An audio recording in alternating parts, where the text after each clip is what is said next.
हरे कृष्णा। सभी भक्तों को प्रेम पूर्वक वंदन। आज आप सभी सुनेंगे 5 महान देवी माताओं की पावन कथाएं, जो न केवल मन को शांति देती है बल्कि जीवन में पुण्य और कल्याण का मार्ग भी दिखाती है। जो श्रद्धा से इन कथाओं को सुनता है उनको जीवन में सुख समृद्धि की प्राप्ति होती है। भगवान की कृपा से हर मनोकामना पूर्ण होती है। भक्तों, सबसे पहले वंदन उस धरती माता को जिनकी गोद में हम जन्म लेते हैं, जिन पर चलकर हम जीवन के हर चरण को पार करते हैं, जो हमें अन्न देती है, जल देती है, फल फूल देती है और हर प्रकार से हमारा पालन पोषण करती है। यह वही धरती माँ है जिन्हें सहनशीलता की मूर्ति भी कहा गया है। वे चुपचाप हमारे पाप और अत्याचार भी सहती रहती है, फिर भी हमें कभी त्यागती नहीं। आज की यह कथा समर्पित है उस मातृ रूपा धरती को, जिसके बिना जीवन की कल्पना भी असंभव है। तो आइए बड़े प्रेम श्रद्धा भाव से सुनते हैं माँ धरती की दिव्य कथा। हे माता, आपकी इस दिव्य कथा को जो भी भक्त श्रद्धा और प्रसन्न मन से पूरा सुने, उस भक्त की सभी मनोकामना को पूर्ण करे। प्रेम से बोलिए धरती मैया की जय। धरती माता जी की व्रत कथा। एक बार की बात है, एक बूढ़ी महिला थी। वह धर्म पुण्य बहुत अधिक करती थी। वह बुढ़िया माई इतना अधिक धर्म पुण्य करती थी कि उसके धर्म पुण्य के कारण उसके घर के सारे अन्न खाली हो गए। उसने अपने घर की सभी आवश्यक वस्तुएं दान कर दी। इसी तरह फिर एक दिन उसके अत्यधिक धर्म पुण्य के कारण धर्मराज जी का सिंहासन हिलने लगा। तब धर्मराज जी कहने लगे कि ऐसा कौन दानी हो गया है जिसने धर्म पुण्य करके मेरे सिंहासन को हिला दिया है। इसके पश्चात धर्मराज जी कहने लगे कि अगर यह दानी इसी प्रकार दान पुण्य करती रहेगी तो यह मेरे सिंहासन को छीन लेगी। अपने दूत से कहा कि तुम जाकर इस दानी का पता लगाओ। और फिर धर्मराज जी ने इस कार्य के लिए यमराज को भेज दिया। यमराज ने दानी का पता लगाते हुए धरती पर आकर एक कोढ़ी व्यक्ति का रूप धारण कर लिया और फिर वह कोढ़ी रूप धारण करके उसी गांव में आ गया जहां वह बुढ़िया रहती थी। वह कोढ़ी सारे दिन गांव में कपड़ा मांगते हुए घूमता रहा, लेकिन किसी ने भी उसे तन ढकने के लिए कपड़ा नहीं दिया। सर्दियों का समय था और बहुत तेज ठंड पड़ रही थी। वह कोढ़ी फटे पुराने भेष में घूमते हुए सभी के घरों के सामने से गुजरते हुए आवाज लगाता हुआ जा रहा था कि कोई मुझे कपड़ा दे दो, कोई मुझे कपड़ा दे दो, तन ढकने के लिए कोई मुझे कपड़ा दे दो। लेकिन किसी ने भी उसकी इस आवाज की, उसकी इस बात की परवाह नहीं किया। सारा दिन वह कोढ़ी गांव भर में यह कहता हुआ घूमता रहा। अब रात का समय हो गया था कि तभी उस बुढ़िया को यह आवाज सुनाई पड़ी। तब वह अपनी बहू से कहने लगी, बहू उठो और जाकर देखो कि बाहर कौन है।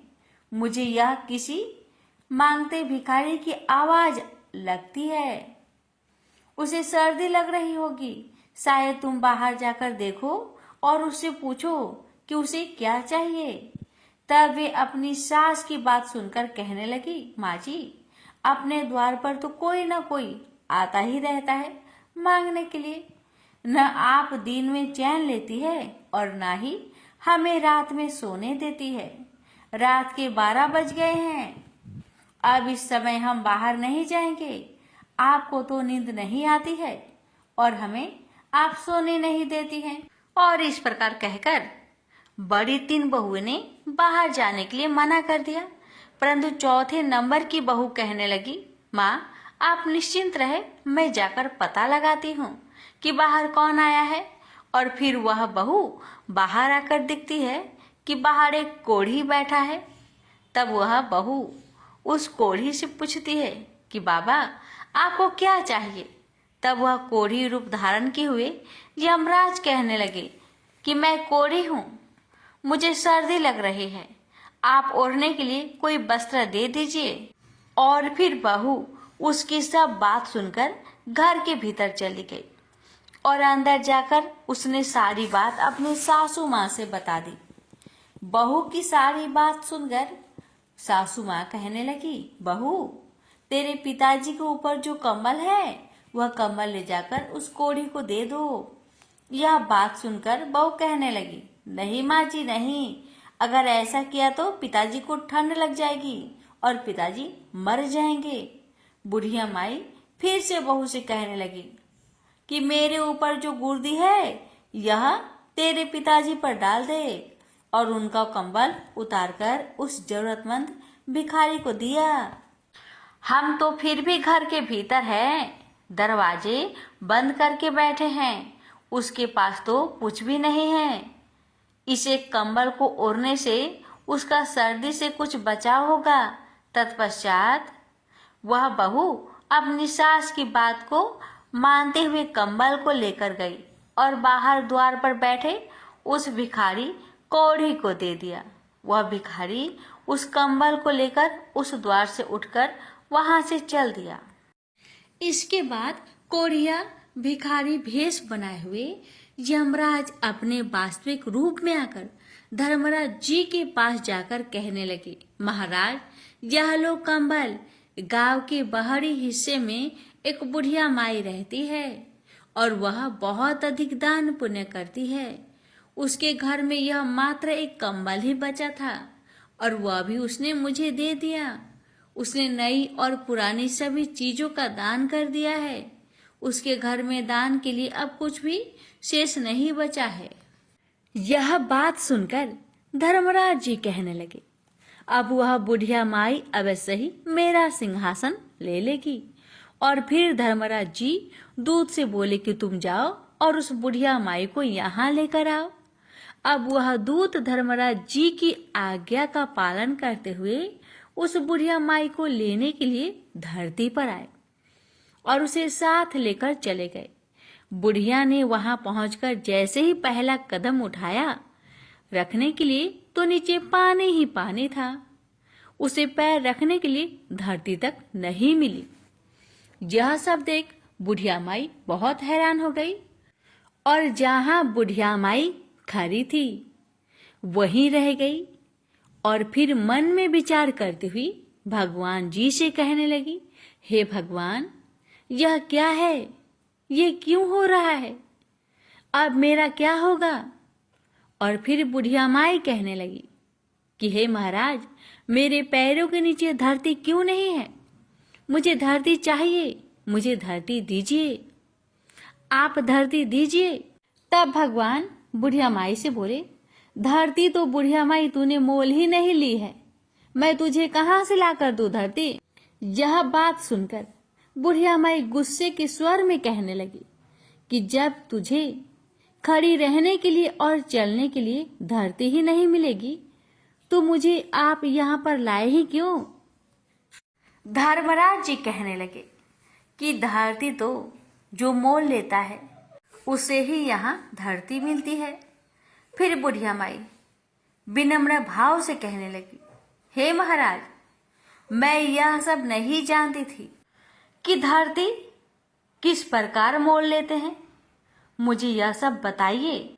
आप बिना धरती के मैं यहाँ कैसे रहूंगी, यहाँ स्वर्ग लोक में मेरा क्या काम, मुझे अब धरती मोल लेने की सब विधि बताइए और मृत लोक में वापस भेज दीजिए। मैं धरती मोल लेकर ही आपके दूतों के साथ वापस आ जाऊंगी। यदि मेरे बेटे बहू ने मेरी काया को जला दिया हो तो फिर तो मेरे लिए धरती मोल कौन लेगा और कौन धरती माँ की कहानी सुनेगा। फिर मैं तो धरती मोल नहीं ले सकूंगी और ना ही इस स्वर्ग का आनंद उठा पाऊंगी। तत्पश्चात धर्मराज जी बुढ़िया माई के धर्म पुण्य को मन में विचार करते हुए बुढ़िया माई से बोले कि बुढ़िया माई ठीक है, तू जा। और फिर यह कहकर धर्मराज जी ने अपने दूतों को बुढ़िया माई के साथ धरती पर भेज दिया और उधर बुढ़िया माई रात में ही मर गई थी। जब सुबह हुई तो बेटे और बहू ने उसके अंतिम संस्कार की तैयारी करने लगे। जब सभी तैयारियां हो गई तब उसके बेटे अर्थी को उठाकर लेकर चले। अभी वह अर्थी के साथ आधे रास्ते में ही पहुंचे थे कि तभी वह बुढ़िया माई कहने लगी, बेटा तुम मुझे कहाँ लेकर जा रहे हो? तब उसका बड़ा बेटा कहने लगा, माँ इतनी जल्दी तू भूतनी कैसे बन गई? तब बुढ़िया माई कहने लगी कि नहीं बेटा नहीं, मैं तो तेरी माँ हूँ। मैं 7 दिन के लिए यहाँ आई हूँ। 8वें दिन में यहाँ से वापस चली जाऊंगी। मुझे धर्मराज जी ने यहाँ भेजा है। परम पुण्य तो मैंने बहुत किए, लेकिन धरती माता की मैंने कभी कहानी नहीं सुनी। मैंने धरती मोल नहीं ली, इसलिए मुझे वहाँ धरती नहीं मिली। जहाँ भी मैं पैर रखूं वहाँ पानी ही पानी हो जाए। मेरी प्रार्थना करने पर धर्मराज जी ने मुझे यहाँ धरती माता की 7 दिन कहानी सुनने के लिए भेजा है। बेटा ब्राह्मण को बुलाकर आज के दिन से ही मुझे धरती माता की कहानी सुनना शुरू कर दो। 7 दिन कहानी सुनकर उद्यापन करके 8वें दिन में वापस चली जाऊंगी और फिर दोबारा लौटकर कभी नहीं आऊंगी। बुढ़िया माई के बेटे सब बात सुनकर असमंजस में पड़ गए। तभी एक बुजुर्ग पंडित कहने लगा, बेटा तुम्हारी माँ भगवान के दरबार में जाकर आई है और अपनी काया में फिर से आ गई है। यह सब सच कह रही है। भगवान ने ही इसे यहाँ भेजा होगा। इसे घर ले चलो, इसे जलाओ मत। बुजुर्ग पंडित की सब बात सुनकर और समझकर सभी लोग बुढ़िया माई को लेकर वापस आ गए। बुढ़िया के घर में प्यार प्रीति रखने वाले लोगों की भीड़ लगी हुई थी। वहां औरतें भजन गा रही थी। जब बहू ने देखा कि बुढ़िया माई को वापस लियाया जा रहा है, तब बहू कहने लगी कि ये अम्मा नहीं मरेगी, ये तो हमें मारकर ही दम लेगी। घर में इसने झाड़ू लगा दी है, सुई तक भी इसने घर में छोड़ी नहीं, घर में नमक की चुटकी तक नहीं छोड़ी और अब ये फिर आ गई। बहू की बात सुनकर बुढ़िया माई कहने लगी कि बेटा मैं तो किसी को नहीं मार रही। बेटा सबने मुझे नहला तो दिया, अब ब्राह्मणी को बुलाकर उससे मुझे धरती माता की कहानी भी सुनवा दो। 7 दिन में ये कहानी सुनूंगी और आगे मुझे धरती मिल जाएगी। तो बेटा फिर से मैं यहाँ वापस नहीं आऊंगी। और फिर उसके बेटा बहू ने 6 दिन तक बुढ़िया माई को लगातार ब्राह्मणी को बुलवाकर उसे कहानी सुनाई।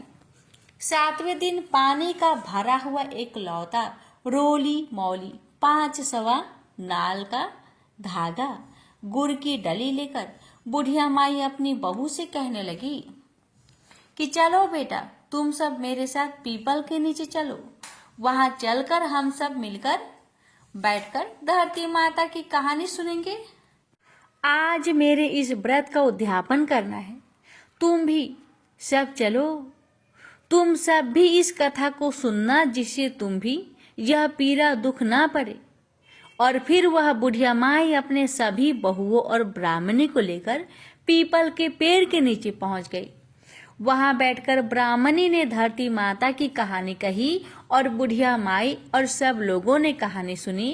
कहानी की हुक्कार दिए। धरती माता की कहानी कहने के बाद 1.25 नाल का धागा 5 रुपए और गुड़ की डली लेकर उस पीपल की जड़ में दबा दी।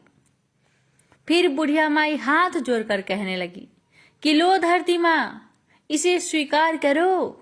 धरती माता, अब मैंने तुम्हें मोल लिया है। मेरे सभी पाप तुम अपने में समेट लो। मुझे आगे धरती मिलनी चाहिए, मुझे फिर यहाँ ना आना पड़े। इस प्रकार से बुढ़िया माई ने 7 दिन तक धरती माता की कहानी सुनकर उद्यापन कर दिया। इस प्रकार बुढ़िया माई ने धरती माता की कहानी कही, उसका व्रत किया और स्वयं भी उद्यापन किया और बहू से भी उद्यापन करवाया।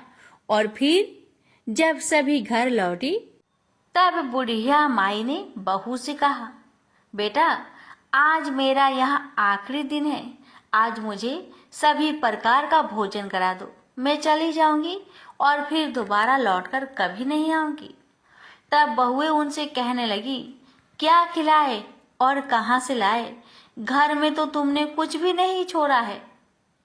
तब बड़ी बहू ने उन सभी को कहने लगी कि कोई बात नहीं, तुम इतनी कड़वी मत बोलो, मैं देखती हूँ और सब कुछ का प्रबंध अपने आप ही कर लूंगी।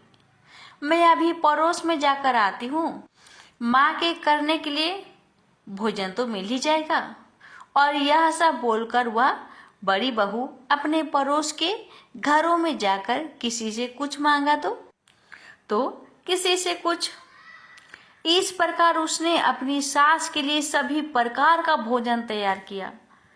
फिर सास को जिमा दिया तो बुढ़िया माई अपने बेटे बहू से बोली कि बेटा तुम सभी भोजन जिम लो। और फिर सभी ने थोड़ा थोड़ा भोजन खा लिया। तब बुढ़िया माई उनसे फिर से कहने लगी, बेटा कल सुबह 4 बजे यहाँ से मैं चली जाऊंगी और अब यहाँ नहीं रहूंगी। आज यहाँ मेरा आखिरी दिन है, अब 12 बज गए हैं, तुम भी सभी जाकर सो जाओ। बेटा कि मना करने के बाद भी सभी को बुढ़िया माई ने नींद लेने के लिए भेज दिया। सभी अपने अपने यथास्थान में जाकर सो गए। अब अपनी निर्धारित समय पर भगवान का विमान आया और बुढ़िया माई को लेकर चला गया। आगे वहां जाने पर बुढ़िया माई को अब धरती मिल गई।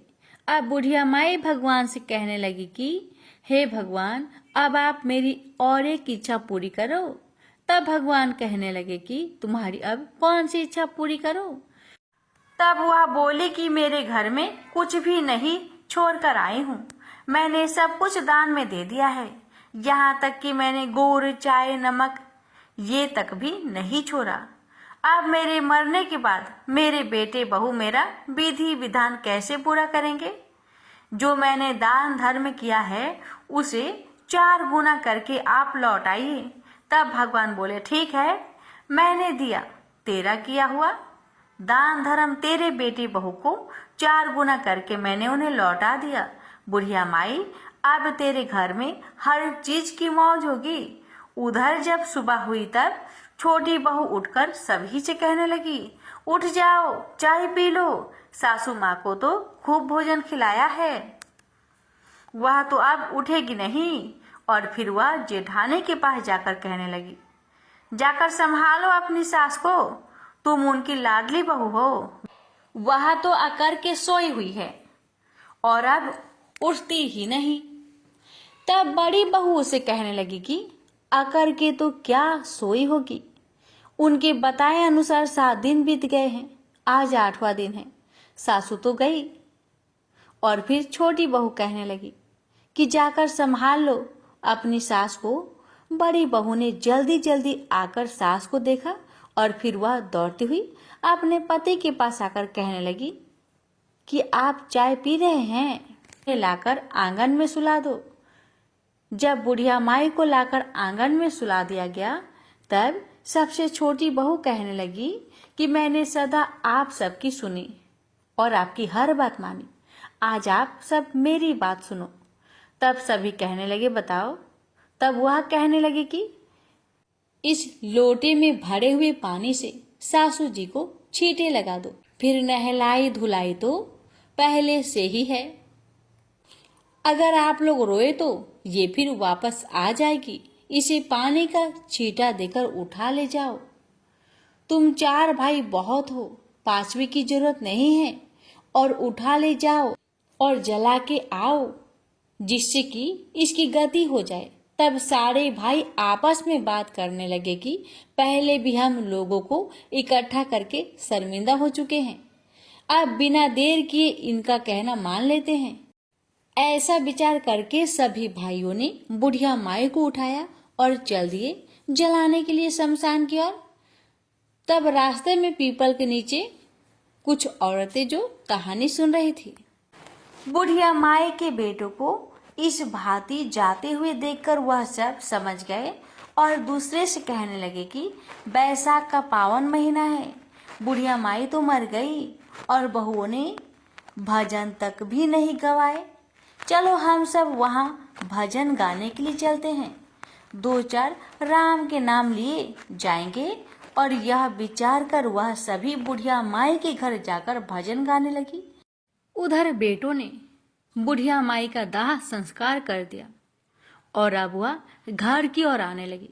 उन्हें आता हुए देखकर भजन गाने वाली औरतें बुढ़िया माई की बहू से कहने लगी कि बहू जाओ और दही लेकर आओ और यहाँ दरी बिछा दो। तब वह कहने लगी कि मरे ना मराए बुढ़िया माई, उसे दाग देखकर जब हमारे घर वाले आएंगे तभी हम दरी बिछाएंगे। तब वह भजन गाने वाली औरतें कहने लगी कि लो आ गए सभी लोग, अब तो दरी बिछा दो। फिर दरी बिछाई गई और फिर भजन गाने वाली औरतें ने खूब भजन गाई और भजन गाने के पश्चात अपने अपने घर को चली गई। अब दरी पर बैठे हुए बुढ़िया माई के बेटे एक दूसरे के मुंह ताकने लगे और कहने लगे कि अब क्या करे क्या नहीं करे, कहाँ से चाय पानी का प्रबंध करे। माँ तो गई और घर में भी कुछ नहीं छोड़ कर गई। अब पड़ोसी भी आपस में चर्चा करेंगे। चलो भाई, आज तो बुढ़िया माई के परिवार को चाय पानी पिलाए, उनको रोटी पानी खिलाए। आज ही उनकी माँ मरी है, अब की बार तो वह मर गई है। आज तो अपना खिला पिलाते हैं, कल से अपना अपने आप देख लेंगे। तब उनमें से एक आदमी बोला, ठीक है, आज मैं जानता हूँ, उनके घर में उन्हें चाय भी देकर आता हूँ और उनका हाल भी पूछ कर आऊंगा। और फिर उस पड़ोसी ने अपनी घरवाली से चाय बनवाई और फिर चाय को लेकर वह बुढ़िया माई की घर की ओर चल पड़ा। उधर बुढ़िया माई के बेटे की बड़ी बहू अपने परिवार जनों की चिंता में मगन देखकर घर के भीतर गई और फिर जैसे ही उसने बुढ़िया माई की संदूक खोला तो उसमें नोटों की गद्दिया को देखकर वह तंग रह गई। रसोई में गई तो वह आटे के बोरे में गुड़ खांड के कट्टे भरे हुए मिले। उसे नमक मिर्च सब मसाले सब सब्जियां मिले। रसोई सब सामग्री से युक्त थी। यह देखकर वह बहुत खुश हुई और सोचने लगी कि माँ अपने बेटे पोते के लिए बहुत दान धर्म करती थी। अपने घर में तो माँ बहुत सारे धन वापस देकर चली गई। यह सोचकर खुशी खुशी बाहर आई और अपने पति से बोली, आप एक बार अंदर तो आइए। तब उसका पति कहने लगा कि अभी अभी तो माँ को आग देकर आ रहा हूँ, किसी के घर में कैसे जाए, किसी से क्या मांगे और क्या करे, थोड़ी देर तो शांति रखो। तब बहू बोली, आप एक बार अंदर तो आइए, बाहर कहीं जाने की कोई जरूरत नहीं। यह सुनकर वह अंदर गया और अपनी पत्नी के कहे अनुसार उसने संदूक को खोलकर देखा तो उसने देखा कि माँ की संदूक में तो नोटों की गद्दियां भरी हुई है। फिर वह अब बोली, अब रसोई में चलिए। फिर वह रसोई में गया तो वह पूर्ण सामग्री से भरी हुई रसोई को देखकर अपनी पत्नी से कहने लगा, माँ तो हमें बहुत अधिक धन देकर गई है। और फिर वह दोनों भाई बाहर आए और दरी पर बैठ गए। फिर थोड़ी देर बाद बड़ी बहू अपनी देवरानियों से कहने लगी, उठो और चूल्हे जलाओ, चावल चढ़ाओ, रोटी और सब्जी बनाओ, कंधियों को जिमाओ, हमारे घर में सब कुछ है, तुम अंदर जाओ और जाकर सब प्रबंध करो। यह सुनकर सभी बहुएं अपने कमरों में गई। सभी ने अपने संदूक खोले। बड़ी बहू के संदूक में चौगुना धन मिला, बाकी सबके संदूक में थोड़ा थोड़ा, और सबसे छोटी बहू के जैसा था वैसा ही रह गया, क्योंकि उसने बुढ़िया माई की कभी सेवा तो ही नहीं की थी। जब वह पड़ोसी चाय तैयार करने के लिए उनके घर में पहुंचा तो वह देखता है कि चूल्हे में आग जल रही है, कहीं सब्जी, कहीं चाय, कहीं रोटी तो कहीं दाल पक रही है। यह देखकर पड़ोसी विचार मग्न हो गया और सोचने लगा कि इनका तो सब काम बड़े अच्छे से चल रहा है। ऐसा मन में विचार करता हुआ पड़ोसी बुढ़िया माई के बेटों से कहने लगा कि चाय लेकर आया हूँ, अब सब चाय ले लीजिए। तब बुढ़िया माई का बेटा बोला कि ठीक है, चाय तो दे दो, परंतु रोटी मत लाना। हमारे लिए रोटी हमारे घर में हम अपने आप बना लेंगे। हमारी माँ हमें सब कुछ देकर गई है। उसने हमारे लिए ही दान पुण्य किए थे, वह हमें सब देकर गई। हे धरती माता, जैसे आपने बुढ़िया माई को अगला और पिछला सुधार किया, वैसे ही सबका सुधार करना। जैसे बुढ़िया माई को धरती मिली, वैसे ही धरती माता सबको मिले। सब मिलकर बोलिए धरती माता की जय। जो भक्त श्रद्धा से धरती माता की इस कथा को सुनता है, उसके जीवन से दरिद्रता दूर होती है, पाप क्षय होते हैं और उसे माता के समान धैर्य, करुणा और स्थिरता का आशीर्वाद प्राप्त होता है। यह कथा जीवन को संतुलन और शांति प्रदान करती है। जय माता दी। भक्तों, अब उस दिव्य कथा को सुनेंगे जिन्होंने स्वर्ग से उतरकर पृथ्वी को पवित्र किया, जिनके जल के एक स्पर्श मात्र से पाप नष्ट हो जाते हैं। भक्तों, बताइए तो ये कौन सी कथा है? आपने सही पहचाना, हाँ, ये गंगा माता की महिमा है। भक्तों, अब सुनेंगे गंगा माता की कथा। गंगा माता वे करुणा की सजीव मूर्ति है, जिनका अवतरण किसी साधारण घटना से नहीं, बल्कि राजा भागीरथ की कठिन तपस्या से हुआ है। उन्होंने न केवल हमारे पूर्वजों को मोक्ष दिलाया, बल्कि आज भी हमें जीवन, शुद्धता और अध्यात्म का वरदान देती है। गंगा माता का हर एक कण अमृत तुल्य है। आज हम सुनेंगे उस दिव्य गाथा को जो हमें मोक्ष का मार्ग दिखाती है। तो आइए वंदन करें गंगा माता को और श्रवण करें उनकी महापुण्यमयी गाथा को। प्रेम से बोलिए गंगा मैया की जय। कथा इस प्रकार है। ऋषि विश्वामित्र ने इस प्रकार कथा सुनाना आरंभ किया। पर्वतराज हिमालय की अत्यंत रूपवती, लावण्यमयी एवं सर्वगुण संपन्न दो कन्याएं थी। सेमरू पर्वत की पुत्री मैना इन कन्याओं की माता थी। हिमालय की बड़ी पुत्री का नाम गंगा तथा छोटी पुत्री का नाम उमा था। गंगा अत्यंत प्रभावशाली और असाधारण देवी गुणों से संपन्न थी। वह किसी बंधन को स्वीकार न कर मनमाने मार्गों का अनुसरण करती थी। उसकी इस असाधारण प्रतिभा से प्रभावित होकर देवता लोग विश्व के कल्याण की दृष्टि से उसे हिमालय से मांगकर ले गए। पर्वतराज की दूसरी कन्या उमा बड़ी तपस्विनी थी। उसने कठोर एवं असाधारण तपस्या करके महादेव जी को वर के रूप में प्राप्त किया।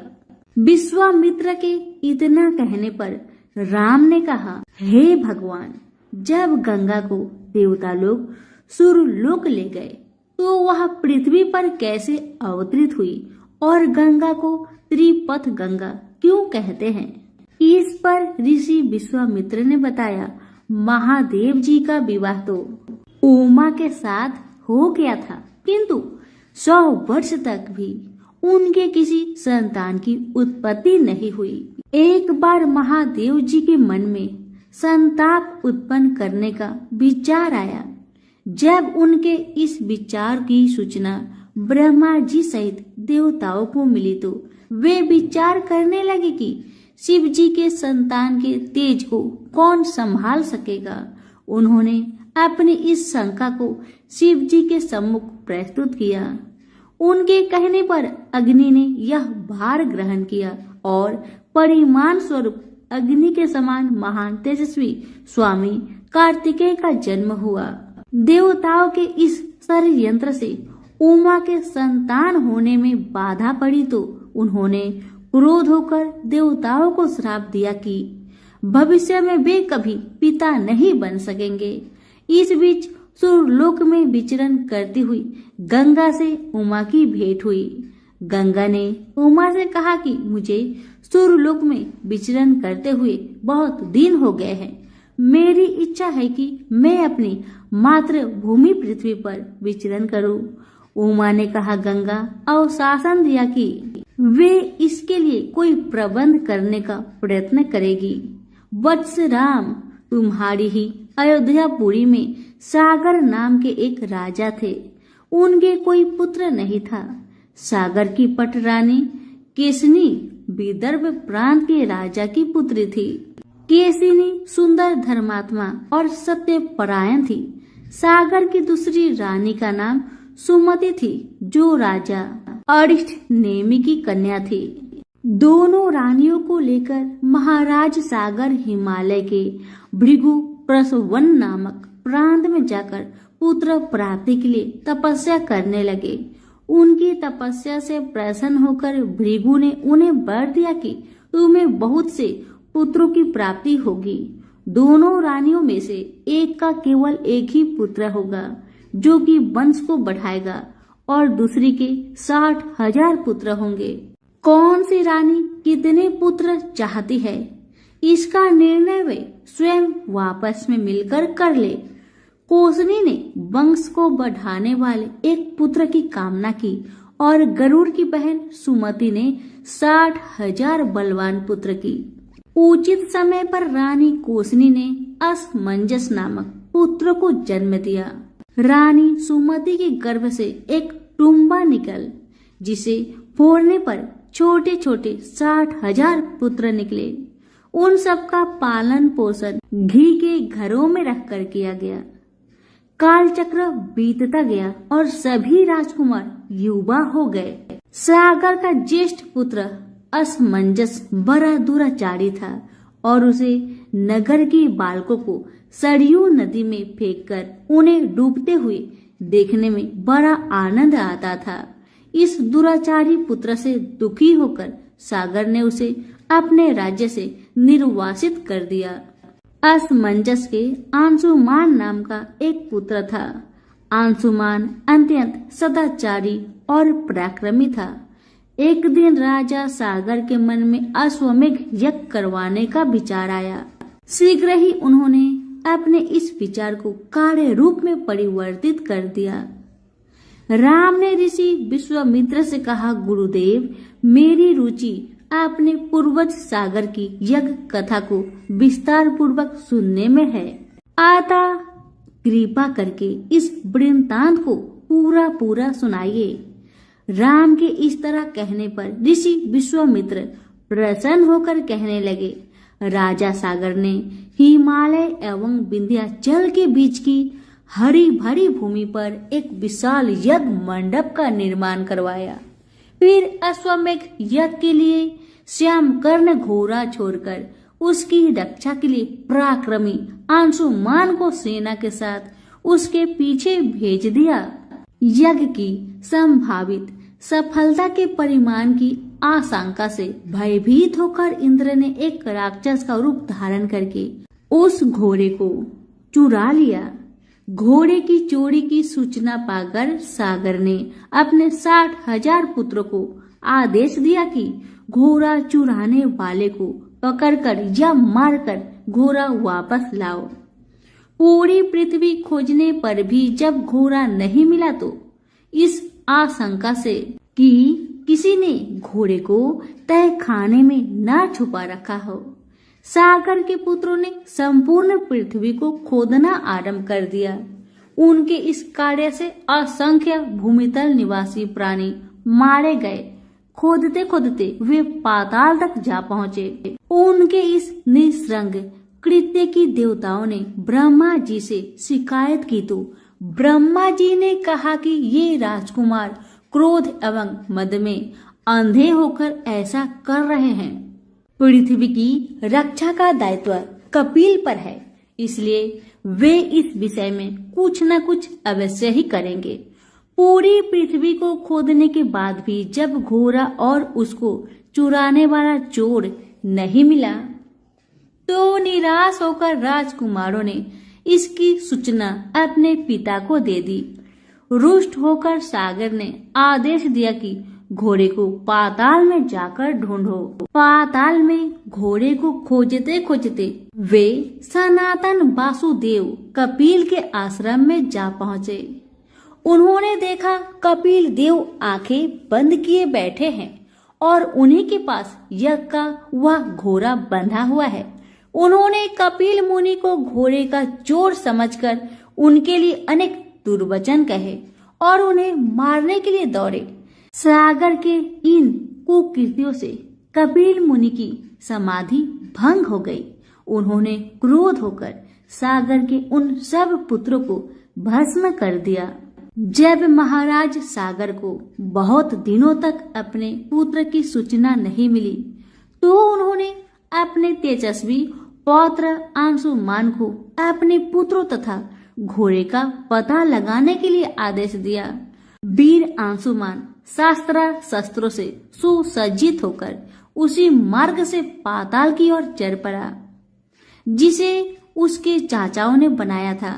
मार्ग में जो भी पूजनीय ऋषि मुनि मिले उनका यथोचित सम्मान करके अपने लक्ष्य के विषय में पूछता हुआ उस स्थान तक पहुंच गया जहां पर उसके चाचाओं के भस्मीभूत शरीरों की राख पड़ी थी और पासी यज्ञ का घोड़ा चल रहा था। अपने चाचाओं के भस्मीभूत शरीर को देखकर उसे बहुत दुख हुआ। उसने उनका तर्पण करने के लिए जलाशय की खोज की किंतु उसे कहीं जलाशय दिखाई नहीं पड़ा। तभी उसकी दृष्टि अपने चाचाओं के मामा गरुड़ पर पड़ी। उन्हें सादर प्रणाम करके अंशुमान ने पूछा कि बाबा जी, मैं इनका तर्पण करना चाहता हूँ। पास में यदि कोई सरोवर हो तो कृपा करके उसका पता बताइए। यदि आप इनकी मृत्यु के विषय में कुछ जानते हैं तो वह भी मुझसे बतलाने की कृपा करें। गरुड़ जी ने बताया कि किस प्रकार उसके चाचाओं ने कपिल मुनि के साथ उद्घंट व्यवहार किया था, जिसके कारण कपिल मुनि ने उन सबको भस्म कर दिया। इसके पश्चात गरुड़ जी ने अंशुमान से कहा कि ये सब अलौकिक शक्ति वाले दिव्य पुरुष के द्वारा भस्म किए गए हैं, अतः लौकिक जल से तर्पण करने से इनका उद्धार नहीं होगा। केवल हिमालय की ज्येष्ठ पुत्री गंगा के जल से ही तर्पण करके इनका उद्धार संभव है। अब तुम घोड़े को लेकर वापस चले जाओ जिससे कि तुम्हारा पितामह का यज्ञ पूर्ण हो सके। गरुड़ जी की आज्ञा अनुसार अंशुमान वापस अयोध्या पहुंचे और अपने पितामह को सारा वृत्तांत सुनाया। महाराज सागर ने दुखी मन से यज्ञ पूरा किया। वे अपने पुत्र के उद्धार करने के लिए गंगा को पृथ्वी पर लाना चाहते थे, पर ऐसा करने के लिए उन्हें कोई भी युक्ति न सूझी। थोड़ा रुककर विश्वामित्र ने कहा, महाराज, सागर के देहांत के पश्चात अंशुमान बड़ी न्यायप्रियता के साथ शासन करने लगा। अंशुमान के परम प्रतापी पुत्र दिलीप हुए। दिलीप की व्यवसाय हो जाने पर अंशुमान दिलीप को राज्य का भार सौंपकर हिमालय की कंदराओं में जाकर गंगा को प्रसन्न करने के लिए तपस्या करने लगे, किंतु उन्हें सफलता प्राप्त नहीं हो पाई। उनका स्वर्गवास हो गया। इधर जब राजा दिलीप का धर्मनिष्ठ पुत्र भगीरथ बड़ा हुआ तो उसे राज्य का भार सौंपकर दिलीप भी गंगा को पृथ्वी पर लाने के लिए तपस्या करने चले गए, पर उन्हें भी मनोवांछित फल नहीं मिला। भगीरथ बड़े प्रजावत्सल नरेश थे, किंतु उनकी कोई संतान नहीं हुई। इस पर वे अपने राज्य का भार मंत्रियों को सौंपकर स्वयं गंगावतरण के लिए गोकर्ण नामक तीर्थ पर जाकर कठोर तपस्या करने लगे।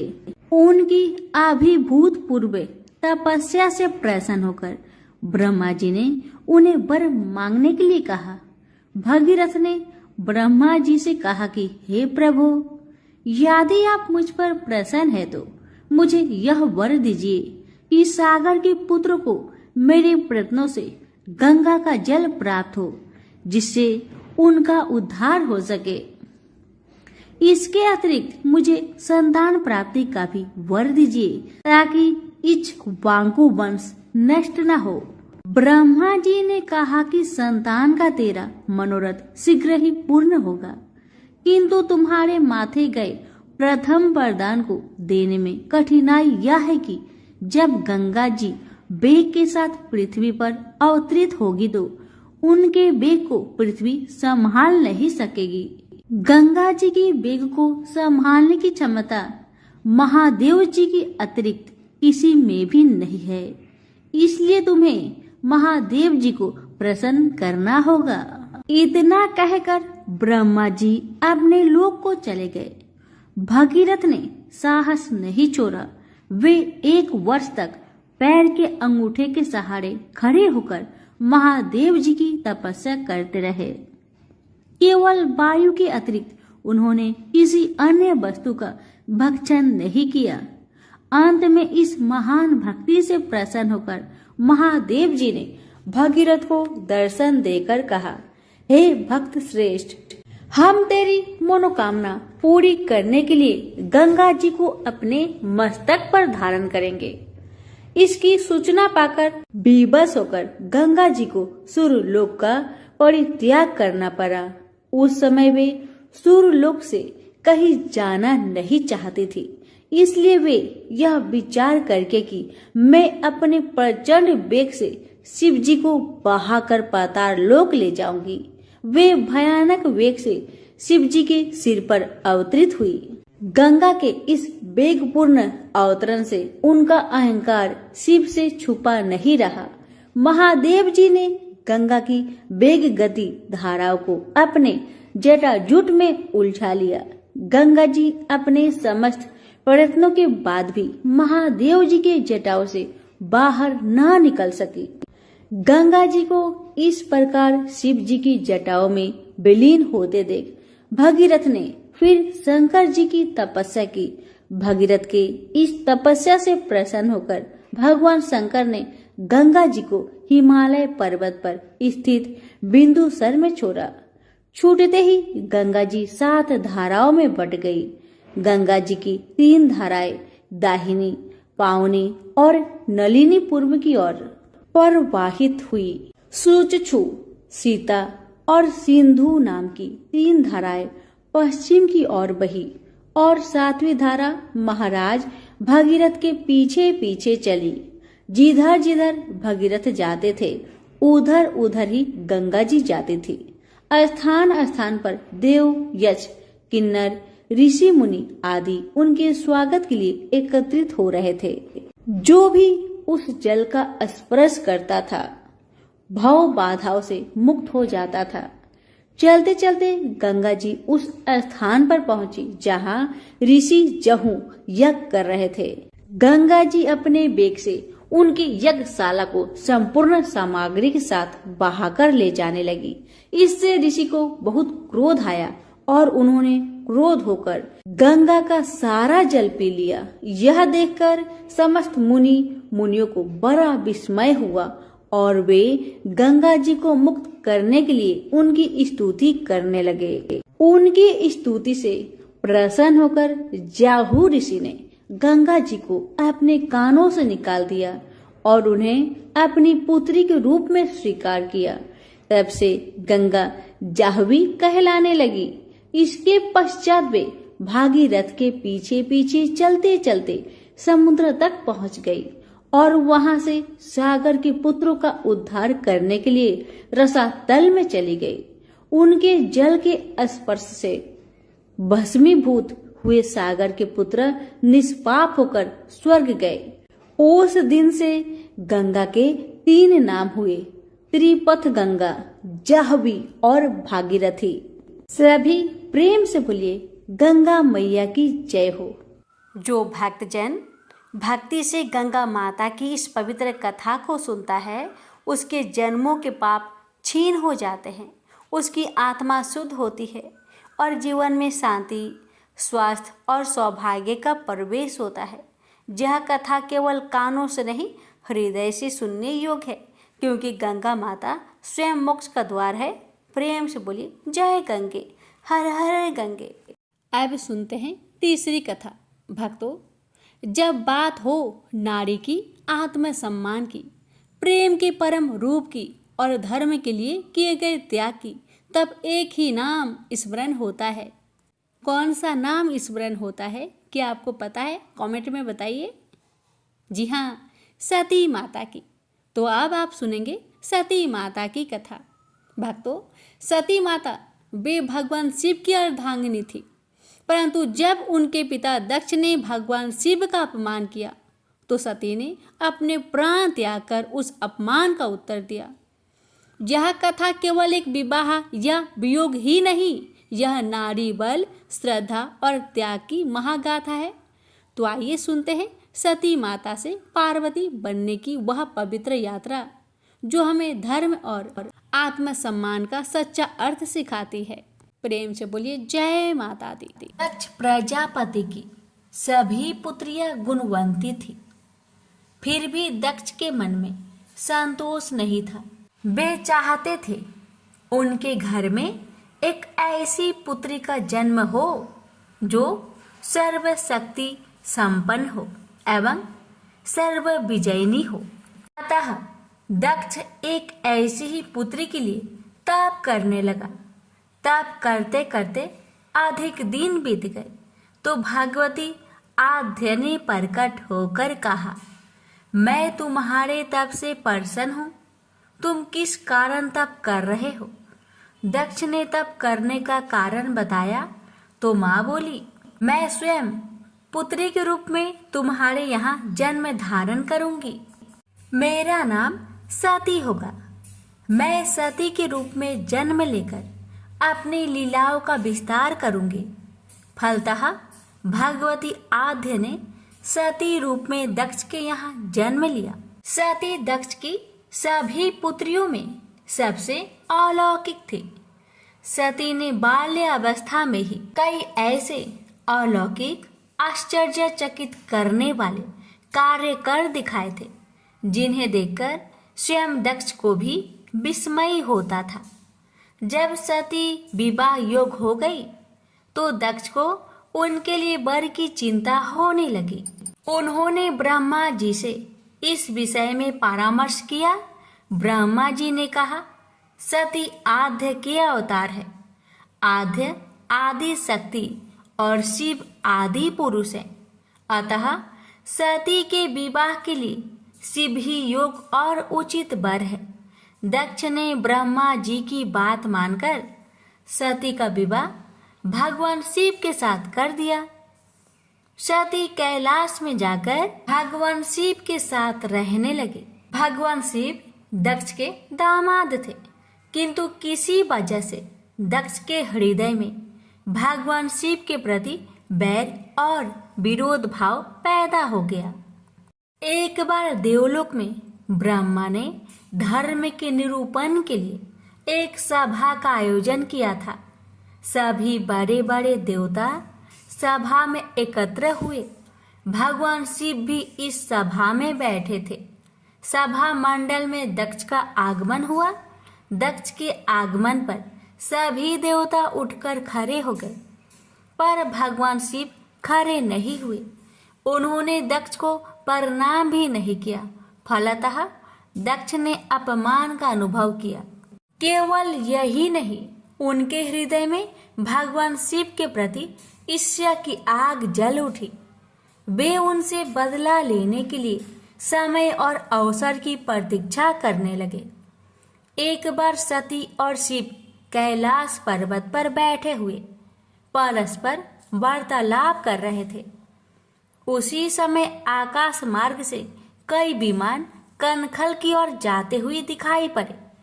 सती ने उन विमानों को देखकर भगवान शिव से पूछा, प्रभु, ये सभी विमान किसके हैं और कहाँ जा रहे हैं?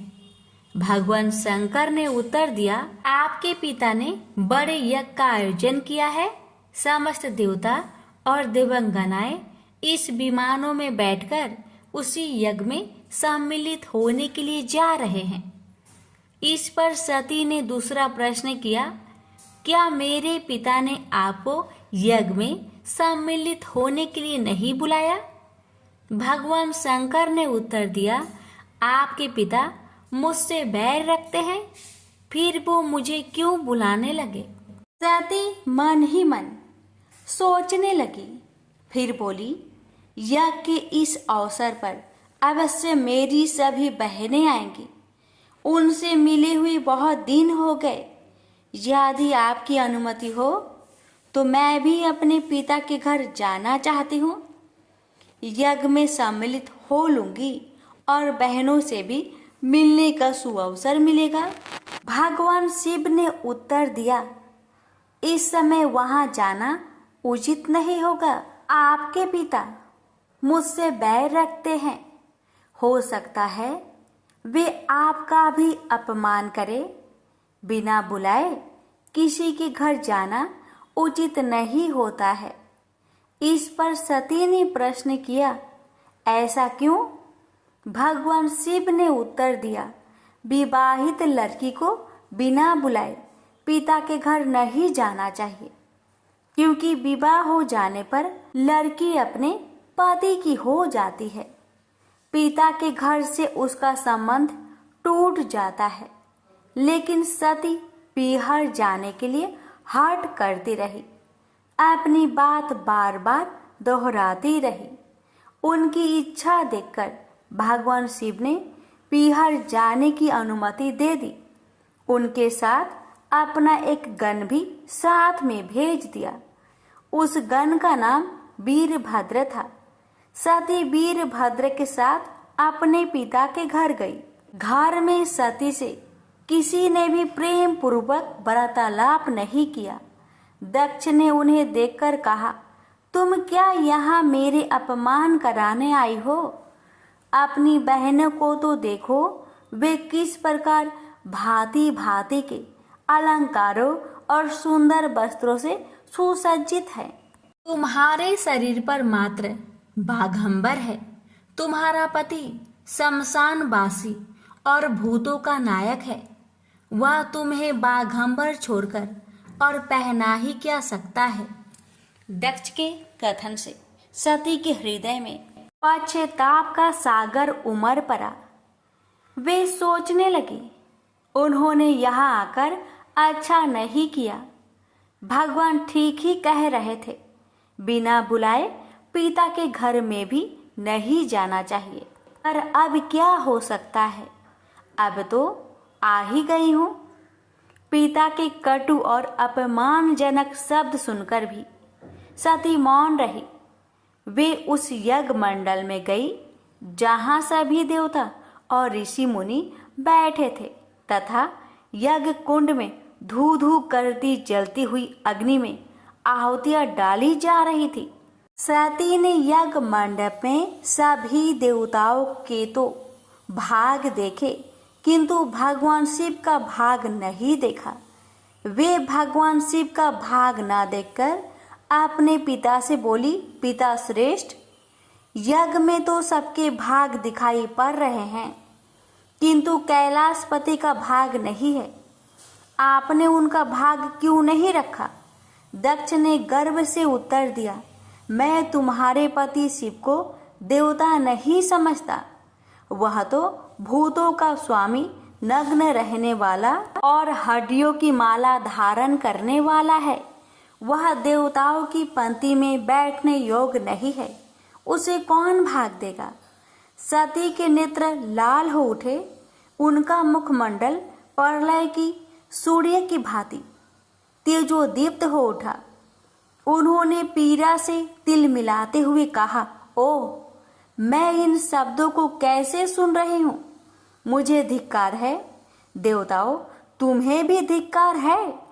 तुम भी उन कैलाशपति के लिए इन शब्दों को कैसे सुन रहे हो, जो मंगल के प्रतीक है और जो क्षण मात्र में संपूर्ण सृष्टि को नष्ट करने की शक्ति रखते हैं। वे मेरे स्वामी हैं। नारी के लिए उसका पति ही स्वर्ग होता है। जो नारी अपने पति के लिए अपमानजनक शब्द को सुनती है उसे नरक में जाना पड़ता है। पृथ्वी सुनो, आकाश सुनो और देवताओं तुम भी सुनो। मेरे पिता ने मेरे स्वामी का अपमान किया है।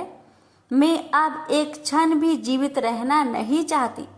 सती अपने कथन को समाप्त करती हुई यज्ञ के कुंड में कूद पड़ी। जलती हुई आहुतियों के साथ उनका शरीर भी जलने लगा। यज्ञ मंडप में खलबली पैदा हो गई। हाहाकार मच गया। देवता उठकर खड़े हो गए। वीरभद्र क्रोध से कांप उठे। वे उछल उछल कर यज्ञ का विध्वंस करने लगे। यज्ञ मंडप में भगदड़ मच गई। देवता और ऋषि मुनि भाग खड़े हुए।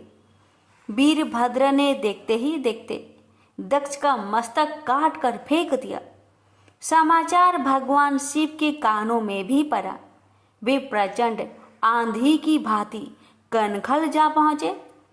सती के जले हुए शरीर को देखकर भगवान शिव ने अपने आप को भूल गए। सती के प्रेम और उनकी भक्ति ने शंकर के मन को व्याकुल कर दिया। उन शंकर के मन को व्याकुल कर दिया इन्होंने काम पर भी विजय प्राप्त की थी और जो सारी सृष्टि को नष्ट करने की क्षमता रखते थे। वे सती के प्रेम में खो गए, बेसुध हो गए।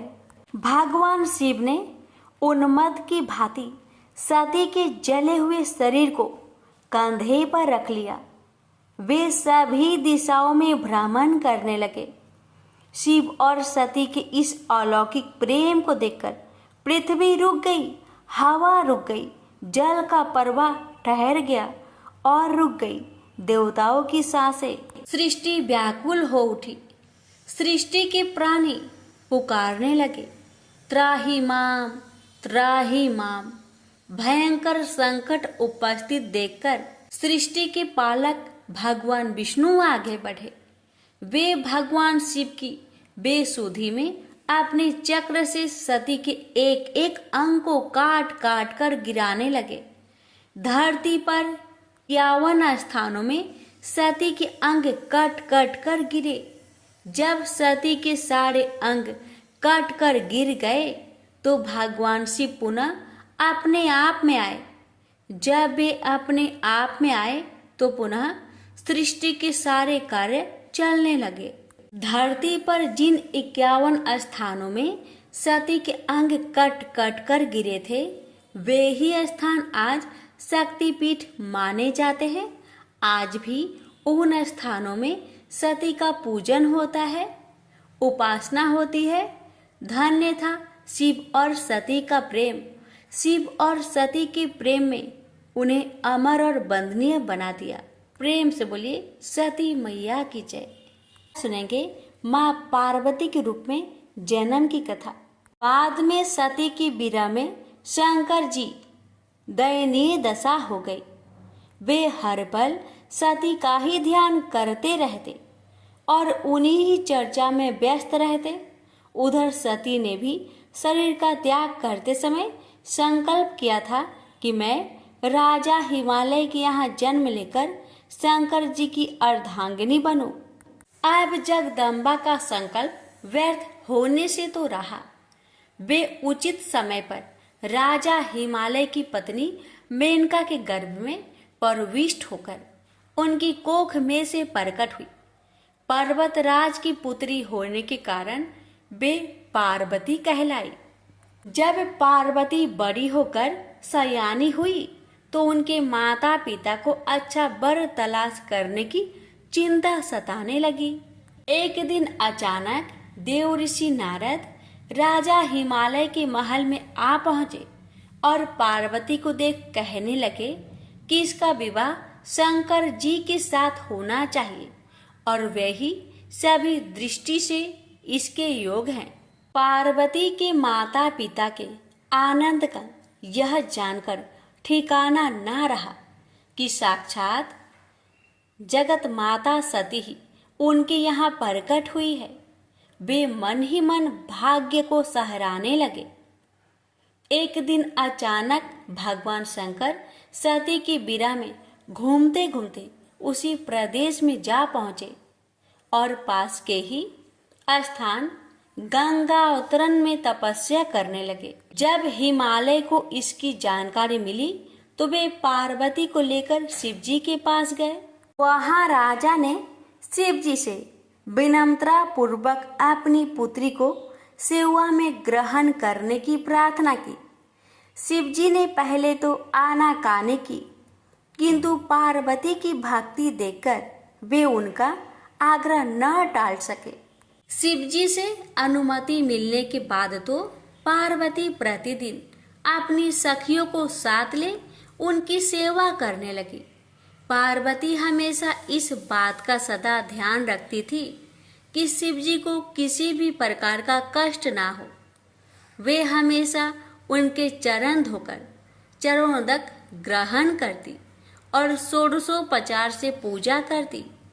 इसी तरह पार्वती को भगवान शंकर की सेवा करते दीर्घ समय व्यतीत हो गया, किंतु पार्वती जैसी सुंदर बला से इस प्रकार एकांत में सेवा लेते रहने पर भी शंकर के मन में कभी विकार नहीं हुआ। वे सदा अपनी समाधि में ही निश्चल रहते। उधर देवताओं को तारक नाम का असुर बड़ा त्रास देने लगा। यह जानकर कि शिव के पुत्र से ही तारक की मृत्यु हो सकती है, सभी देवता शिव पार्वती का विवाह कराने की चेष्टा करने लगे। उन्होंने शिव को पार्वती के प्रति अनुरक्त करने के लिए कामदेव को उनके पास भेजा, किंतु पुष्पा युद्ध का पुष्पा बाण भी शंकर के मन को विक्षुब्ध न कर सका। उल्टा कामदेव उनकी क्रोध अग्नि से भस्म हो गए। इसके बाद शंकर भी वहां अधिक रहना अपनी तपस्याचार के लिए अंतराय रूप समझ कैलाश की ओर चल दिए। पार्वती को शंकर की सेवा से वंचित होने का बड़ा दुख हुआ, किंतु उन्होंने निराश ना होकर आपकी बार तप द्वारा शंकर को संतुष्ट करने की मन में ठानी। उनकी माता ने उन्हें सुकुमार एवं तप के आयोग समझकर बहुत माना किया, इसलिए उनका उमा नाम प्रसिद्ध हुआ, किंतु पार्वती पर इसका असर ना हुआ। अपने संकल्प से वे तनिक भी विचलित नहीं हुई। वे भी घर से निकल उसी शिखर पर तपस्या करने लगी जहां शिव जी ने तपस्या की थी। तभी से लोग उस शिखर को गौरी शिखर कहने लगे। वहां उन्होंने पहले वर्ष फलहार से जीवन व्यतीत किया। दूसरे वर्ष वे पर्ण वृक्षों के पत्ते खाकर रहने लगी और फिर तो उन्होंने पर्ण का भी त्याग कर दिया और इसलिए वे अपर्णा कहलाई। इस प्रकार पार्वती ने 3000 वर्ष तक तपस्या की। उनकी कठोर तपस्या को देख ऋषि मुनि भी तंग रह गए। अंत में भगवान आशुतोष का आसन हिला। उन्होंने पार्वती की परीक्षा लेने के लिए पहले सप्त ऋषियों को भेजा और पीछे स्वयं वटु भेष धारण कर पार्वती की परीक्षा के निमित्त प्रस्थान किया। प्रेम से बोलिए हर हर महादेव। माता पार्वती की जय। जो श्रद्धा से सती माता की यह कथा सुनता है उसके जीवन में प्रेम, दृढ़ता, आत्मा में गरिमा और मन में नारी शक्ति की प्रति आदर जागृत होता है। यह कथा न केवल जीवन में संतुलन लाती है बल्कि भक्त को शिव पार्वती जैसी दिव्य कृपा भी प्रदान करती है। सती माता की कथा से हृदय पवित्र होता है और आत्मा को संबल प्राप्त होता है। प्रेम से बोलिए जय माता दी। भक्तों, जब संसार में अधर्म बढ़ता है तब पापियों का आतंक सज्जनों की सासों को डर में बदल देता है। तब कोई साधारण शक्ति नहीं, स्वयं जगदम्बा अवतरित होती है। जी हाँ, अब सुनेंगे चौथी कथा माँ जगदम्बा की। माँ दुर्गा, जिन्हें हम आदर से जगदम्बा कहते हैं, केवल एक देवी नहीं, समस्त ब्रह्मांड की शक्ति का मूर्त रूप है। उन्होंने महिषासुर जैसे राक्षस का संहार कर यह सिद्ध किया कि नारी केवल कोमलता ही नहीं, संकल्प और संहार की भी प्रतीक है। आज हम सुनेंगे उस माँ की कथा जिनके एक एक रूप में ब्रह्मांड की समस्त ऊर्जा समाई हुई है। तो आइए माँ के चरणों में बैठकर उनके चरणों के ध्यान कर उनकी पावन कथा का श्रवण करते हैं। प्रेम से बोलिए जय माता दी। प्राचीन समय की बात है कि सत्यवती नंदन व्यास जी सरस्वती नदी के तट पर विराजमान थे।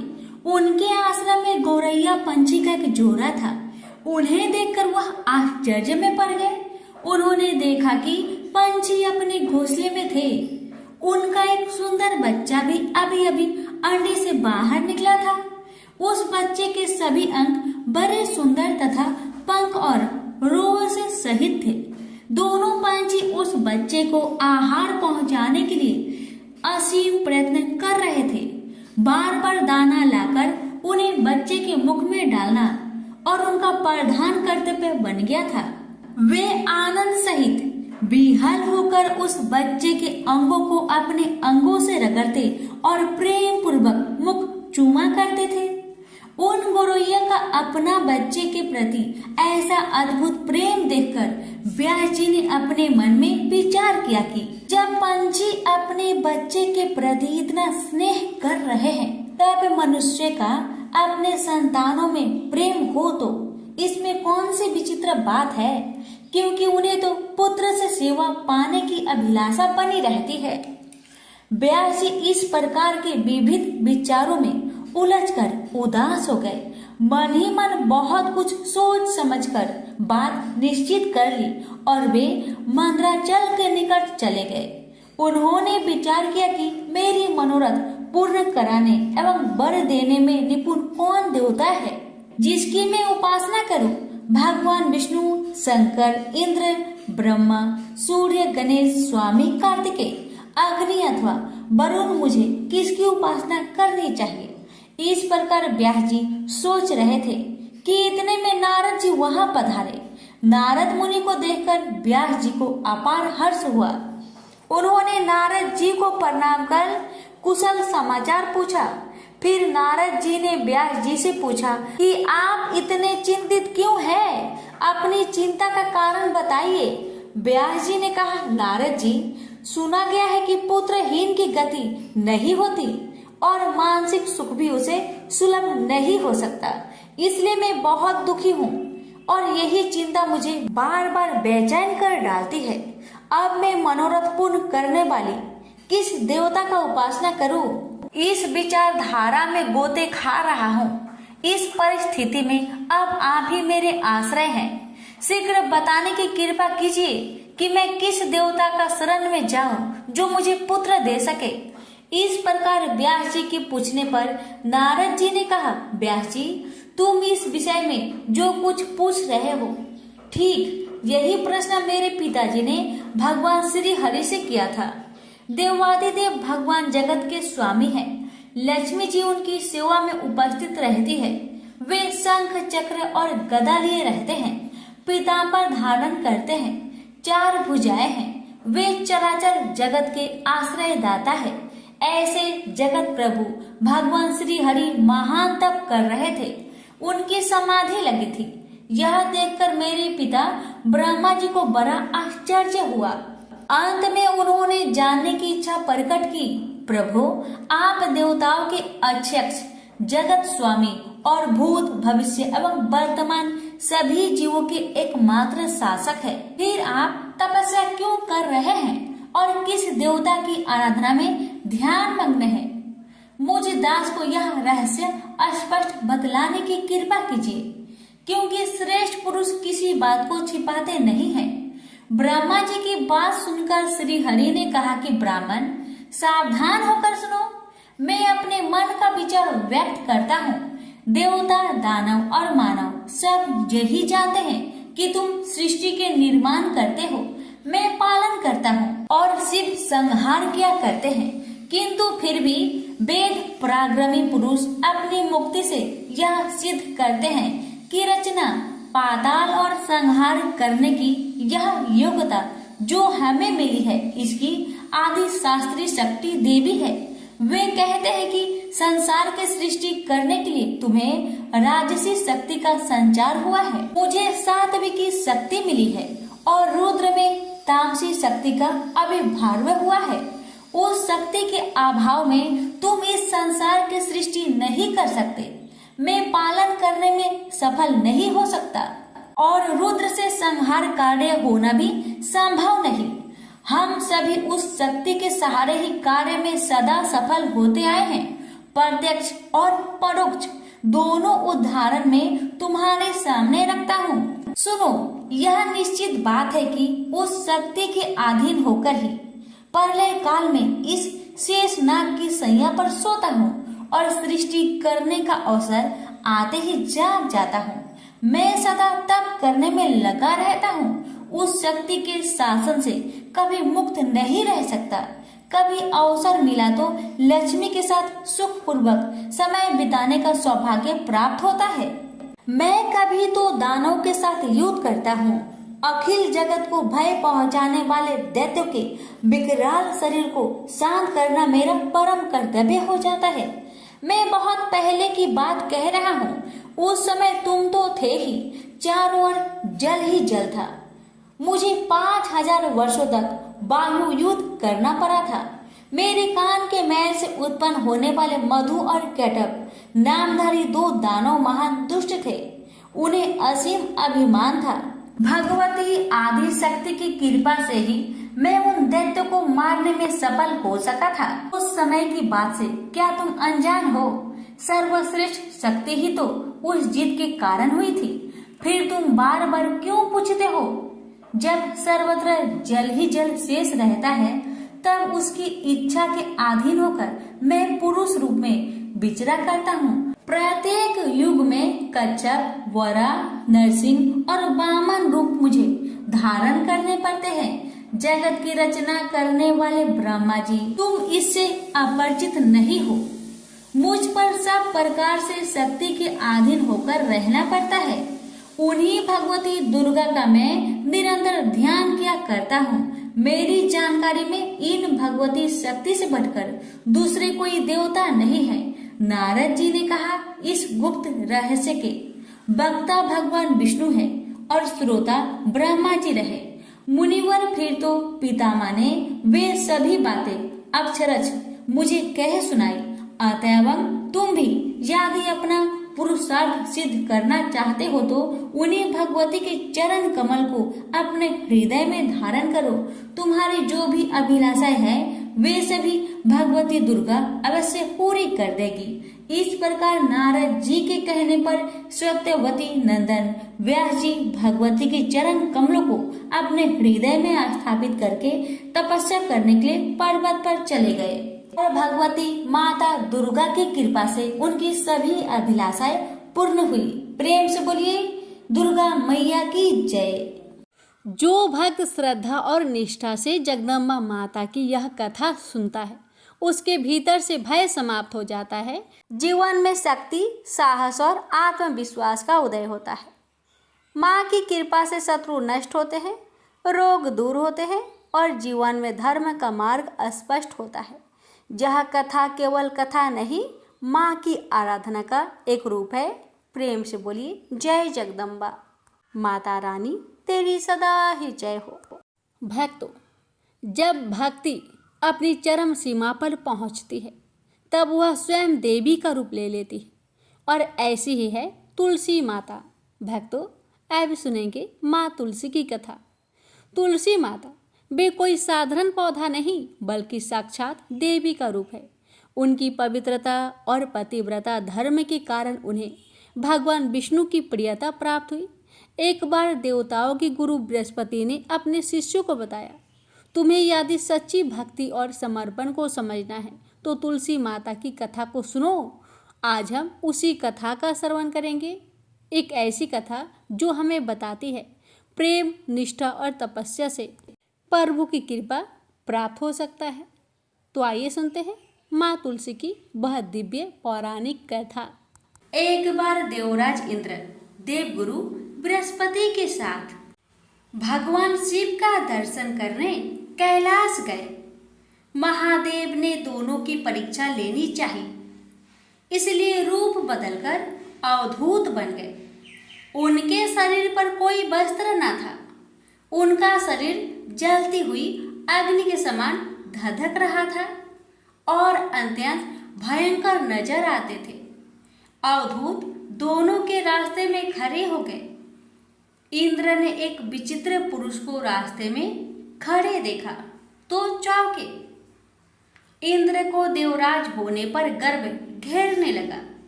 उन्होंने उस भयंकर पुरुष से पूछा, तुम कौन हो? भगवान शिव अभी कैलाश पर विराज रहे हैं या कहीं भ्रमण पर है? मैं उनके दर्शन के लिए आया हूँ। इंद्र ने कई प्रश्न किए, लेकिन वह पुरुष योगियों के समान मौन ही रहे। इंद्र को लगा कि एक साधारण प्राणी उनका अपमान कर रहा है। उनके मन में देवराज होने का अहंकार उपजा, जो क्रोध में बदल गया। इंद्र ने कहा, मेरे बराबर अनुरोध करने पर भी तू कुछ नहीं बोलकर मेरा अपमान कर रहा है। मैं तुझे अभी दंड देता हूँ। ऐसा कहकर इंद्र ने वज्र उठा लिया। भगवान शिव ने वज्र को उसी समय अस्तंभित यानी जड़ कर दिया। इंद्र की बाह अकड़ गई। भगवान अवधूत क्रोध से लाल हो गए। बृहस्पति उनके चेहरे पर आई क्रोध की ज्वाला को देखकर समझ गए कि ऐसा प्रचंड स्वरूप महादेव के अतिरिक्त किसी का नहीं हो सकता। बृहस्पति शिव स्तुति गाने लगे। उन्होंने इंद्र को भी महादेव के चरणों में लेटा दिया और बोले, प्रभु, इंद्र आपके चरणों में पड़े हैं, आपके शरणागत है। आपके ललाट से प्रकट अग्नि इन्हें जलाने को बढ़ रही है। हम शरणागतों की रक्षा करें।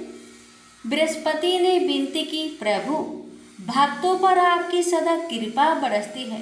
आप भक्त वत्सल और सर्वसम्मत है। आप इस तेज को कहीं और स्थान दे दीजिए ताकि इंद्र के प्राणों की रक्षा हो। भगवान रुद्र ने कहा, बृहस्पति, मैं तुम पर बहुत प्रसन्न हूँ। इंद्र को जीवन दान देने के कारण तुम्हारा एक नाम जीव भी होगा। मेरे तीसरे नेत्र से प्रकट इस अग्नि का ताप देवता सहन नहीं कर सकते, इसलिए मैं इसको बहुत दूर छोड़ूंगा। महादेव ने उस तेज को हाथ में धारण कर समुद्र में फेंक दिया। वहां फेंके जाते ही भगवान शिव का वह तेज तत्काल एक बालक के रूप में परिवर्तित हो गया। सिंधु से उद्भव होने के कारण उसका नाम सिंधु पुत्र जलंधर प्रसिद्ध हुआ। जलंधर जिसका नाम शंखचूड़ भी हुआ, शिव के तेज से उत्पन्न हुआ था। इस कारण परम शक्तियों से संपन्न था। वह देवों से भी ज्यादा शक्तिवान था। वह उस तेज से पैदा हुआ था जो इंद्र को समाप्त करने वाला था। इसलिए असुरों ने उसे अपना राजा बनाया। अवधूत रूप में यह लीला करने के बाद महादेव अंतर्ध्यान हो गए। इंद्र के गर्व का भंजन भी हुआ, भगवान के दर्शन भी हो गए। तुलसी से जुड़ी एक कथा बहुत प्रचलित है। श्रीमद् देवी भागवत पुराण में इनके अवतरण की दिव्य लीला कथा भी बनाई गई है। एक बार शिव ने अपने तेज को समुद्र में फेंक दिया था। उससे एक महातेजस्वी बालक ने जन्म लिया। यह बालक आगे चलकर जालंधर के नाम से पराक्रमी दैत्य राजा बना। इसकी राजधानी का नाम जालंधर नगरी था। दैत्यराज काल नेमि की कन्या वृंदा का विवाह जालंधर से हुआ। जालंधर महाराक्षस था।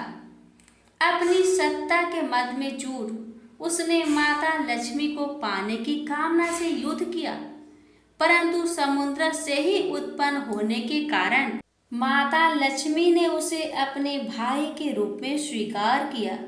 वहां से पराजित होकर वह देवी पार्वती को पाने की लालसा से कैलाश पर्वत पर गया। भगवान देवाधिदेव शिव का ही रूप धरकर माता पार्वती के समीप गया, परंतु माँ ने अपने योग बल से उसे तुरंत पहचान लिया तथा वहां से अंतर ध्यान हो गई। देवी पार्वती ने क्रोध होकर सारा वृत्तांत भगवान विष्णु को सुनाया। जालंधर की पत्नी वृंदा अत्यंत पतिव्रता स्त्री थी। उसी के पतिव्रत धर्म की शक्ति से जालंधर ना तो मारा जाता था और ना ही पराजित होता था। इसलिए जालंधर का नाश करने के लिए वृंदा के पतिव्रत धर्म को भंग करना बहुत जरूरी था। इसी कारण भगवान विष्णु ऋषि का भेष धारण कर वन में जा पहुँचे, जहाँ वृंदा अकेली भ्रमण कर रही थी। भगवान के साथ 2 मायावी राक्षस भी थे, जिन्हें देखकर वृंदा भयभीत हो गई। ऋषि ने वृंदा के सामने पल में दोनों को भस्म कर दिया। उनकी शक्ति देखकर वृंदा ने कैलाश पर्वत पर महादेव के साथ युद्ध कर रहे अपने पति जालंधर के बारे में पूछा। ऋषि ने अपनी माया जाल से 2 बानर प्रकट किए। एक बानर के हाथ में जालंधर का सिर था तथा दूसरे के हाथ में धर। अपने पति की यह दशा देखकर वृंदा मूर्छित होकर गिर पड़ी। होश में आने पर उन्होंने ऋषि रूपी भगवान विष्णु से विनती की कि वह उसके पति को जीवित करे।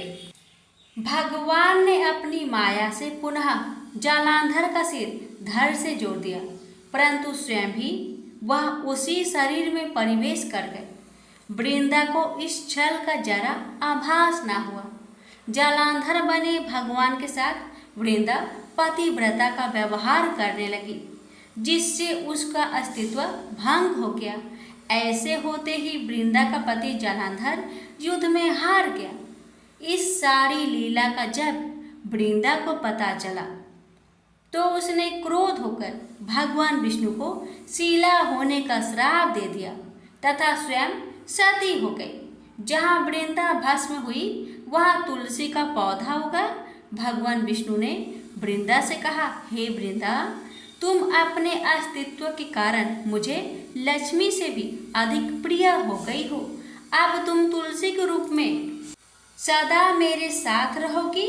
जो मनुष्य भी मेरे शालिग्राम रूप के साथ तुलसी का विवाह करेगा उसे इस लोक और परलोक में विपुल यश प्राप्त होगा। जिस घर में तुलसी होती है वहाँ यम के दूत भी असमय नहीं जा सकते। गंगा व नर्मदा के जल में स्नान तथा तुलसी का पूजन बराबर माना जाता है। चाहे मनुष्य कितना भी पापी क्यों न हो, मृत्यु के समय जिसके प्राण मंजरी रहित तुलसी और गंगा जल मुख में रखकर निकल जाते हैं, वह पापों से मुक्त होकर बैकुंठ धाम को प्राप्त होता है। जो मनुष्य तुलसी व आंवले की छाया में अपने पितरों का श्राद्ध करता है, उसके पितर मोक्ष को प्राप्त हो जाते हैं। उसी दैत्य जालंधर की यह भूमि जालंधर नाम से विख्यात है। सती वृंदा का मंदिर मोहल्ला कोट किशनचंद में स्थित है। कहते हैं इस स्थान पर एक प्राचीन गुफा थी जो सीधी हरिद्वार तक जाती थी। प्रेम से बोलिए जय श्री हरि। तुलसी मैया की जय, लक्ष्मी नारायण की जय। जो भी भक्त श्रद्धा और प्रेम से तुलसी माता की यह कथा को सुनते हैं, उसके घर में सुख शांति का वास होता है। दरिद्रता अशांति दूर होती है, भक्ति में दृढ़ता आती है और जीवन में पुण्य संचय होता है। तुलसी माता की कृपा से विष्णु भगवान जी की कृपा सहज प्राप्त होती है और जीवन में एक नवीन ऊर्जा का संचार होता है। प्रेम से बोलिए विष्णु प्रिया तुलसी माता की जय। भक्तों, अगर आपको कथा अच्छी लगे तो प्लीज़ इस वीडियो को ज़्यादा से ज़्यादा शेयर करें और हमारे चैनल के साथ जुड़े रहे। प्रेम से बोलिए जय माता दी। माता रानी सभी भक्तों का कल्याण करे।